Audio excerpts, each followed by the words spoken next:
नमस्कार दोस्तों, स्वागत करता हूं आपका अपने YouTube चैनल पर। आज के इस वीडियो में हम कंप्यूटर से संबंधित कुछ प्रश्न देखेंगे।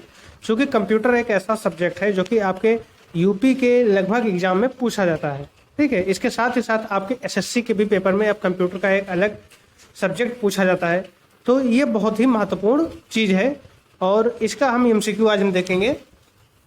तो आइए प्रारंभ करते हैं। क्वेश्चन आपका क्या है कि कंप्यूटर का जनक किसे कहा जाता है?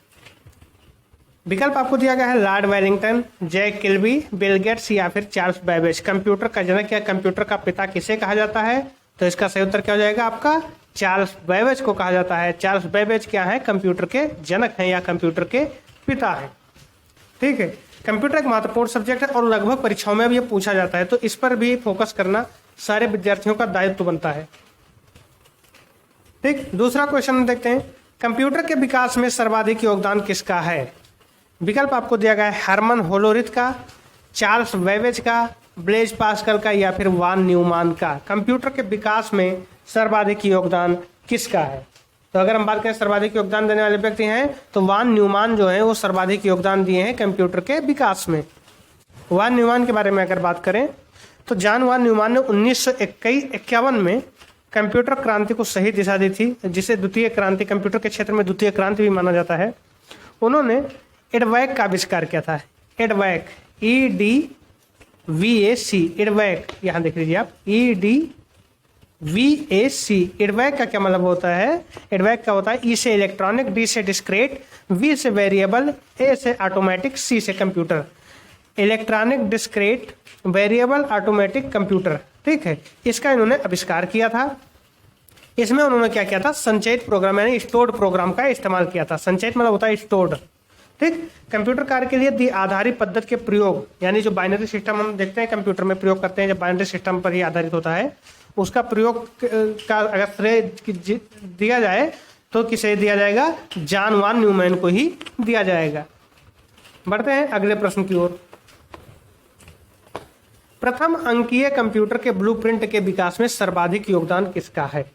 प्रथम अंकीय कंप्यूटर के ब्लूप्रिंट के विकास में अगर इसके बारे में हम बात करें तो विकल्प आपको दिया गया है Herman Hollerith, Charles Babbage, Blaise Pascal या फिर विलियम बुरोस। किसको बताना है?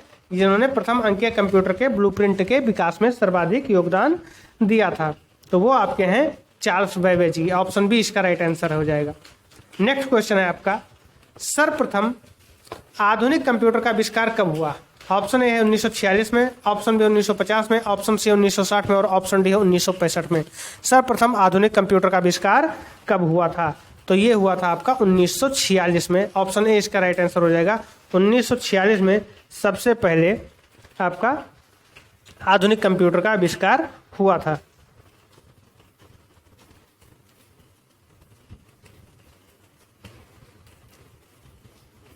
इसमें क्या प्रयोग किया गया था? तो वैक्यूम ट्यूब का यूज किया गया था। सबसे पहले स्विच के रूप में वैक्यूम ट्यूब का प्रयोग किया गया था। बढ़ते हैं नेक्स्ट क्वेश्चन की ओर।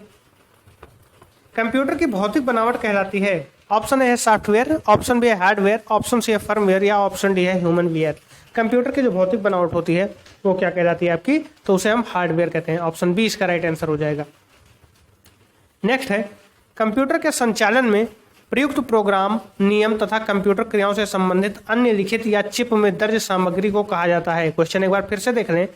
कंप्यूटर के संचालन में प्रयुक्त प्रोग्राम, ठीक है, जो कंप्यूटर ऑपरेट करने में हमें जो प्रोग्राम मिलता है, जो रूल्स होते हैं तथा कंप्यूटर के जो ऑपरेशंस होते हैं, उन्हें अन्य लिखित या चिप में दर्ज सामग्री को कहा जाता है। सॉफ्टवेयर कहते हैं, हार्डवेयर कहते हैं, नेटवर्क कहते हैं या फर्मवेयर कहते हैं। तो इसे सॉफ्टवेयर कहा जाता है, ठीक है। क्या कहा जाता है? सॉफ्टवेयर कहा जाता है, जो चीज़ें कंप्यूटर को चलाने के लिए जरूरी होती हैं। नेक्स्ट है आपका, कंप्यूटर का नियंत्रक भाग कहलाता है? ऑप्शन ए है प्रिंटर, ऑप्शन बी है कुंजी पटल, ऑप्शन सी है CPU और ऑप्शन डी है हार्ड डिस्क। कंप्यूटर का जो नियंत्रक भाग होता है, कंट्रोल यूनिट जो होता है, उसे क्या कहते हैं? तो इसे आपका CPU कहा जाता है। ऑप्शन सी इसका राइट आंसर हो जाएगा, ठीक है।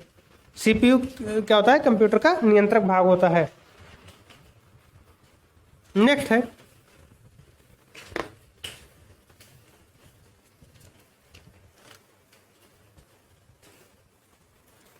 CPU का कभी कभी फुल फॉर्म पूछ लेता है, तो इसका फुल फॉर्म होता है सेंट्रल प्रोसेसिंग यूनिट, ठीक है। नेक्स्ट क्वेश्चन है आपका, कंप्यूटर के मस्तिष्क को कहा जाता है? स्मृति कहते हैं, कुंजी पटल कहते हैं, सीपीयू कहते हैं या फिर हार्ड डिस्क कहते हैं? तो कंप्यूटर का जो मस्तिष्क होता है वो क्या कहलाता है? सीपीयू कहलाता है, सेंट्रल प्रोसेसिंग यूनिट। नेक्स्ट है, कंप्यूटर का सबसे महत्वपूर्ण भाग है? सीपीयू है, कीबोर्ड है, डिस्क है, प्रिंटर है? सीपीयू का, कंप्यूटर का जो सबसे महत्वपूर्ण भाग है वो आपका सीपीयू है, उसके बिना कुछ भी नहीं हो सकता है। ऑप्शन ए इसका राइट आंसर है। नेक्स्ट है, माइक्रो प्रोसेसर के आविष्कारक का नाम है? रॉबर्ट नोयस, गॉर्डन मूर, ए एवं बी दोनों, इनमें से कोई नहीं। माइक्रो प्रोसेसर के आविष्कारक कौन है? माइक्रो प्रोसेसर के जो आविष्कारक हैं वो रॉबर्ट नोयस भी हैं और गॉर्डन मूर, इन दोनों ने मिलकर किया था। तो ऑप्शन सी इसका राइट आंसर हो जाएगा। रॉबर्ट नोयस एवं गॉर्डन मूर जो हैं वो माइक्रो प्रोसेसर के आविष्कारक हैं। बढ़ते हैं नेक्स्ट क्वेश्चन की ओर। इंटीग्रेटेड सर्किट चिप का विकास किसने किया है? ऑप्शन ए है सीवी रमन ने, ऑप्शन बी है रॉबर्ट नायक ने, ऑप्शन सी है जेएस किल्बी ने और ऑप्शन डी है चार्ल्स बैबेज ने। किसकी बात कर रही है? इंटीग्रेटेड सर्किट, जिसे आईसी भी कहा जाता है। तो आईसी का आविष्कार किसने किया है, विकास किसने किया था? तो इसका जो सही उत्तर हो जाएगा वो आपका हो जाएगा जेएस किल्बी ने इंटीग्रेटेड सर्किट का विकास किया था। ऑप्शन सी इसका राइट आंसर हो जाएगा। बढ़ते हैं अगले प्रश्न की ओर। संगणकों, कंप्यूटर के अंदर क्या है? संगणक। संगणकों में आईसी चिप प्राय बने होते हैं। आईसी अभी हमने उपरोक्त प्रश्न में देखा था, इंटीग्रेटेड सर्किट, ठीक है। एकीकृत परिपथ, इसकी हिंदी होती है एकीकृत परिपथ। चिप प्राय बने होते हैं किसके? सिलिकॉन के, लेड के, क्रोमियम के या फिर सोने के।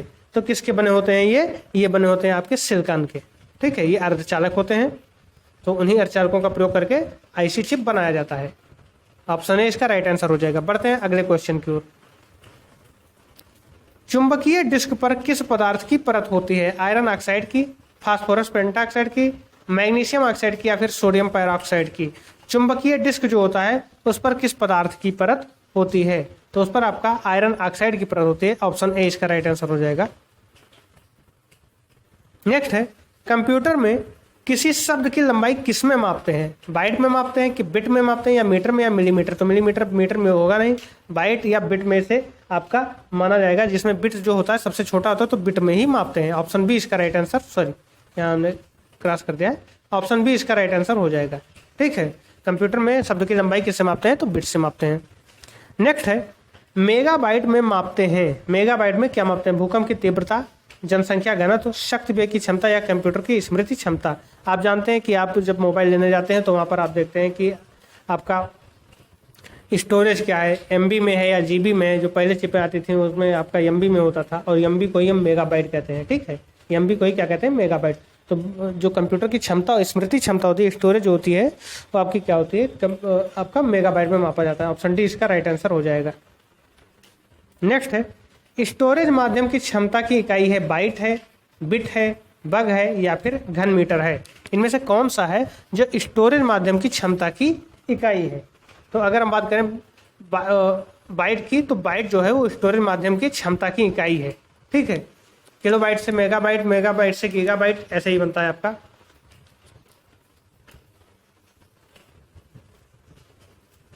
नेक्स्ट है आपका, 1 किलोबाइट होता है 1 लाख बाइट के, 1024 बाइट्स के, 10,000 बाइट्स के या फिर 1000 बाइट्स के? तो एक जो किलोबाइट होता है वो किसके बराबर होता है? वो आपका होता है 1024 बाइट्स के बराबर होता है। 1024 बाइट बराबर 1 किलोबाइट। नेक्स्ट है, कंप्यूटर आंकड़ों में अशुद्धि को कहा जाता है? चिप कहते हैं, बाइट कहते हैं, बिट कहते हैं या फिर बग कहते हैं? तो ये सब यूनिट है। बग जो है वो कंप्यूटर आंकड़ों में अशुद्धि को कहा जाता है। क्या कहा जाता है? बग कहा जाता है। नेक्स्ट है, मेमोरी शब्द किससे संबंधित है? लॉजिक से, कंट्रोल से, इनपुट से या फिर स्टोरेज से? मेमोरी शब्द जो है वो किससे संबंधित है? तो ये आपका स्टोरेज से संबंधित है। मेमोरी का तात्पर्य यहाँ पर स्टोरेज होता है। जैसे आप कहते हैं कितनी मेमोरी है या मेमोरी फुल हो चुकी है, तो वो स्टोरेज से ही होता है उसका तात्पर्य। नेक्स्ट है, कंप्यूटर हार्डवेयर जो आंकड़ों की बहुत अधिक मात्रा का भंडारण कर सकता है कहलाता है? चुंबकीय टेप, डिस्क, ए एवं बी दोनों या इनमें से कोई नहीं? तो क्या कहलाता है? चुंबकीय टेप और डिस्क जो दोनों होते हैं वो बहुत अधिक मात्रा में सूचनाओं का भंडारण कर सकते हैं, आंकड़ों का भंडारण कर सकते हैं, इसलिए यहाँ पर ए और बी दोनों हो जाएगा। ऑप्शन सी इसका राइट आंसर हो जाएगा। बढ़ते हैं अगले क्वेश्चन की ओर। सिम का पूरा नाम है या पूरा रूप है? Subscribers identity module, subscribers identity machine, self identity machine या फिर सेल्फ आइडेंटिटी मॉड्यूल। क्या होता है सिम का पूरा नाम? तो सिम का जो पूरा नाम होता है वो आपका होता है सब्सक्राइबर आइडेंटिटी मॉड्यूल। ठीक है, बढ़ते हैं अगले क्वेश्चन की ओर। डिजिटल कंप्यूटर किस सिद्धांत पर कार्य करता है? गणना पर, मापन पर, विद्युत पर या फिर लॉजिकल? जो डिजिटल कंप्यूटर होता है वो किस सिद्धांत पर कार्य करता है? तो वो आपका जो डिजिटल कंप्यूटर होता है वो आपका कार्य करता है, ये आपका गणना के सिद्धांत पर कार्य करता है। ऑप्शन ए इसका राइट आंसर हो जाएगा, ये गणना के सिद्धांत पर कार्य करता है। नेक्स्ट है, सर्वाधिक तेज गति का प्रिंटर है। ऑप्शन है आपके पास laser printer, jet printer, thermal printer या फिर डेजी व्हील प्रिंटर। सर्वाधिक तेज गति का प्रिंटर है, तो इसका जो सही उत्तर हो जाएगा वो आपका क्या हो जाएगा? लेजर प्रिंटर जो है वो सर्वाधिक तेज गति का प्रिंटर है। ऑप्शन ए इसका राइट आंसर हो जाएगा। नेक्स्ट है, सुपर कंप्यूटर अन्य कंप्यूटरों से किस संदर्भ में भिन्न होते हैं? बहुत अधिक कीमत होती है, वातानुकूलन की समस्या होती है, परिकलन एवं क्षमता में बृहत स्मृति भंडार होती है, बहुआयामी उपयोग होता है। तो इसमें क्या होता है जिससे वो अन्य कंप्यूटरों से भिन्न होते हैं? तो इसका ऑप्शन सी हो जाएगा, परिकलन क्षमता में बृहत स्मृति भंडार होता है। उनकी क्षमताएं बहुत होती हैं और जो उनके स्मृति भंडार है वो भी काफ़ी होता है। नेक्स्ट है, आधुनिक डिजिटल कंप्यूटर में किस पद्धति का उपयोग किया जाता है? द्विआधारी अंक पद्धति, दशमलव अंक पद्धति, अनुरूप गणना पद्धति या इनमें से कोई नहीं? किसका प्रयोग किया जाता है? तो यहाँ पर आपका बाइनरी सिस्टम का प्रयोग किया जाता है। ऑप्शन ए इसका राइट आंसर हो जाएगा, यानी द्विआधारी अंक पद्धति। नेक्स्ट है, निम्नलिखित में से कौन सी वैज्ञानिक कंप्यूटर भाषा है? बेसिक है, कोबोल है, फॉर्ट्रॉन है या फिर पास्कल है? तो आपका जो फॉर्ट्रॉन है ये फार्मूला और ट्रांसलेशन से मिलकर बनता है, तो ये जो है आपका ये वैज्ञानिक कंप्यूटर भाषा है। ऑप्शन सी इसका राइट आंसर हो जाएगा। नेक्स्ट है, पद एमबी प्रयोग किया जाता है मैग्नेटिक बिट्स के लिए, मेगाबाइट्स के लिए, मेगाबिट्स के लिए, इनमें से कोई नहीं?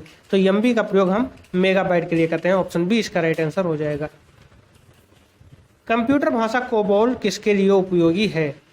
व्यावसायिक कार्य के लिए, ग्राफिक कार्य के लिए, वैज्ञानिक कार्य के लिए या फिर इनमें से कोई नहीं? तो जो आपका कोबोल है वो उपयोगी है आपका व्यावसायिक कार्य के लिए। ऑप्शन ए इसका राइट आंसर हो जाएगा।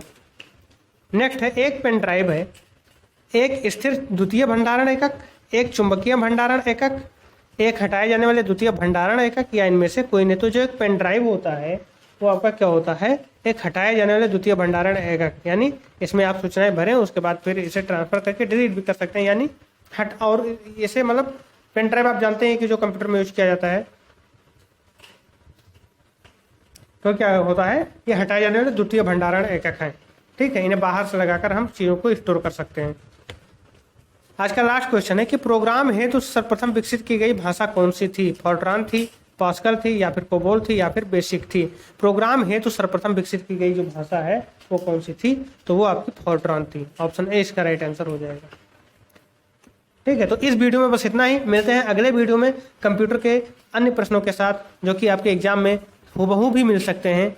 तो आप हमारे यूट्यूब चैनल को सब्सक्राइब कर लें अगर सब्सक्राइब नहीं किए हैं तो, और बेल आइकन का बटन जरूर दबा लें ताकि आपको नए वीडियोज़ के नोटिफिकेशन मिलते रहें। धन्यवाद।